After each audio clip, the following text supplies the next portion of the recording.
கேட்டே பதில் சொல்லுங்க சார். நீங்க மக்கள் பிரதிநிதிக்கு பதில் சொல்ல முடியுமா முடியாதா? கமிஷனர் பேசுங்க சார். மக்கள் பிரதிநிதிக்கு பதில் சொல்ல முடியுமா முடியாது சார்? கமிஷனர் பேசுங்க. எங்கள் பதில் சொல்ல முடியுமா முடியாது? வணக்கம். சத்தியமித்ரன் விரைவு செய்திகள் வாசிப்பது அன்புமலை. சாலையோரம் சாமானிய நடுத்தர மக்கள் கடை வைத்து பிழைப்பு நடத்தினால் உடனே அதனை அப்புறப்படுத்திட விரைந்து செல்லும் நகராட்சி நிர்வாகம் நகராட்சி பகுதி முழுவதும் உள்ள ஆக்கிரமிப்பை அகற்றாதது ஏன் என நகர்மன்ற உறுப்பினரும் மாவட்ட திட்டக்குழு உறுப்பினருமான மக்கள் பிரதிநிதி திமுகவை சேர்ந்த நகர்மன்ற உறுப்பினர் முருகன் என்பவர் நகராட்சி அதிகாரியை நேருக்கு நேர் சரமாரியாக கேள்வி கேட்கும் வீடியோ ஒன்று சமூக வலைதளங்களில் வைரலாகி பரபரப்பை ஏற்படுத்தியுள்ளது. தென்காசி மாவட்டத்தில் கடைநல்லூர் நகராட்சி பெரிய நகராட்சி ஆகும். இந்த நகராட்சியில் 1,25,000 மக்கள் வசிக்கின்றனர். நாளுக்கு நாள் நகரப்பகுதி விரிவடைந்து வருகிறது. இதனைத் தொடர்ந்து நகரின் முக்கிய மைய பகுதிகளில் தொடர்ந்து போக்குவரத்து நெரிசல் இடையூறு ஏற்பட்டு வருகிறது.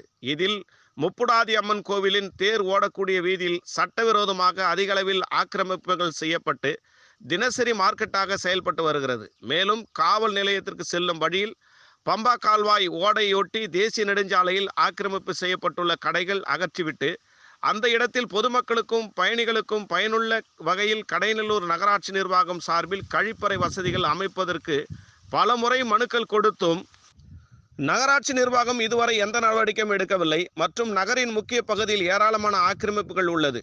இவைகளை அகற்றிடக் கூறி 20க்கும் மேற்பட்ட கோரிக்கை மனுக்களை நகராட்சி நகரமைப்பு அலுவலரிடம் வழங்கியும் இதுவரை எந்த நடவடிக்கையும் எடுக்காத சூழ்நிலையில் சாலை ஓரத்தில் ஆட்டுக்கறி விற்பனை செய்து வரும் நபரை உடனடியாக அப்புறப்படுத்த வேண்டும் என நகராட்சி சார்பில் ஏன் நோட்டீஸ் கொடுக்கப்பட்டுள்ளது என மாவட்ட திட்டக்குழு உறுப்பினரும் நகர்மன்ற கவுன்சிலருமான ரா முருகன் என்பவர் கடையநல்லூர் நகராட்சி அலுவலகத்திற்கு நேரில் சென்று நகர்ப்புற வளர்ச்சி திட்ட பிரிவில் உள்ள அதிகாரியிடம் சரமாரியாக கேள்வி கேட்டு அதற்கு அதிகாரி பதில் எதுவும் கூறாமல் போய் கமிஷனரை பாருங்கள் என கூறும் காணொலி காட்சி சமூக வலைதளங்களில் வைரலாகி கொண்டிருக்கிறது. நகர பகுதியில் உள்ள அனைத்து ஆக்கிரமிப்புகளை விரைவாக அகற்ற வேண்டும் என்பது இப்பகுதி சமூக ஆர்வலர்களின் கோரிக்கையாக உள்ளது. சத்தியமித்ரன் செய்திகளுக்காக தென்காசி தலைமை நிருபர் திருமுருகன். அவசியம் கிடையாது சார். உங்கள்கிட்ட கேட்ட பண்ணி படிச்சு நான் கொடுத்த நோட்டீஸ் ஏன் அவசியம் சார்? நீங்க காசு வாங்கிருக்கீங்களா சார்? நீங்க அஞ்சு வாங்கிருக்கீங்களா? இல்ல அந்த கடை எடுக்க எவ்வளவு வாங்கிருக்கீங்க? நீங்க டிபி ஜாயின் பண்ணோன்னு என்னென்ன மனு இருக்குன்னு பாக்கணும் சார். பார்க்கவே சார். ஏசி போட்டு உட்காந்து சும்மா உட்காந்து இருக்கீங்களா? சம்பளம் போட்டு சம்பளம் இல்லை மக்கள் சார். நாயா போய் தடுத்துட்டு வசூல் பண்ணி உங்களுக்கு சம்பளம் கொடுக்காங்க. கேட்டே பதில் சொல்லுங்க சார். நீங்க மக்கள் பிரதிநிதிக்கு பதில் சொல்ல முடியுமா முடியாதா? பேசுங்க சார். மக்கள் பிரதிநிதிக்கு பதில் சொல்ல முடியுமா முடியாது சார்? கமிஷனர் பேசுங்க.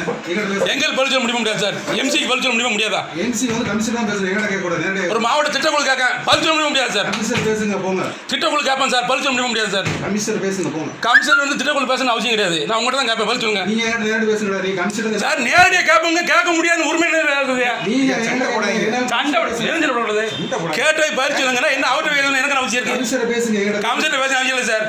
நீங்க அதிகாரி தானே. நான் உங்கள்ட்ட பேசணும் அவசியம் கிடையாது. என்கிட்ட பேச அவசியம் கிடையாதா? எம்சிஎல்ட்ட பேச முடியாது. நீங்க இதுக்கு பதில் சொல்ல நீங்க ரூம் விட்டு வெளியே போயிருங்க சார்.